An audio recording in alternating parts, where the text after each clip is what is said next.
અને હવે વાત કરીશું અમરેલીની તો અમરેલી જિલ્લામાં સ્થાનિક સ્વરાજની ચૂંટણી પૂર્વે શિસ્તબદ્ધ ગણાતી ભાજપ પાર્ટીમાં આંતરિક કડકડાટ સપાટી પર આવ્યો છે। ધારી નગરપાલિકામાં ઉમેદવારોના નામ નક્કી થતાની સાથે જ હોદ્દેદારોમાં ભારે અસંતોષ જોવા મળી રહ્યો છે।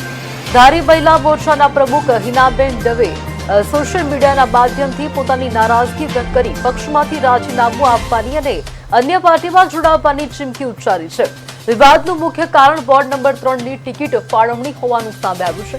પક્ષના સમર્પિત કાર્યકરોની અવગણના થતા ધારી ભાજપમાં ધમાસાણ શરૂ થયું છે। જો ઉમેદવારો અંગે યોગ્ય નિર્ણય નહીં લેવાય તો આગામી દિવસોમાં મોટા પાયે પક્ષ પલટો થવાની પૂરેપૂરી શક્યતા નકારી શકાતી નથી।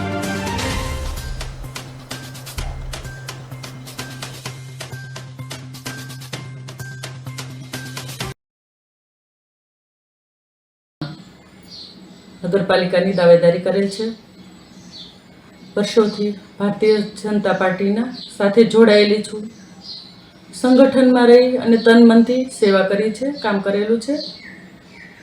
એમ છતાં પણ કાલે 10 તારીખે એવા વ્યક્તિને ફોર્મ ભરવા બોલાવ્યા છે કે જે પાર્ટીમાં સક્રિય તો નથી, સક્રિય સદસ્ય નથી, સક્રિય નથી, રાજકારણનો ર કે ભાજપનો ભ પણ નથી। એ વ્યક્તિને સમજ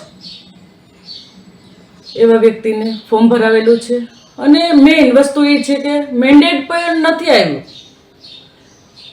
મેન્ડેટ આવ્યા વગર ફોર્મ ભરાવેલું છે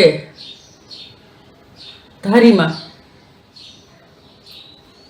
જો મને યોગ્ય ન્યાય નહીં મળે તો હું મારા તમામ હોદ્દા ઉપરથી રાજીનામું આપીશ અને મારા ટેકેદારો સાથે પ્રેસ કોન્ફરન્સ બોલાવીને અન્ય પાર્ટીમાં હું જોડાઈશ। વંદે માતરમ, જય હિન્દ।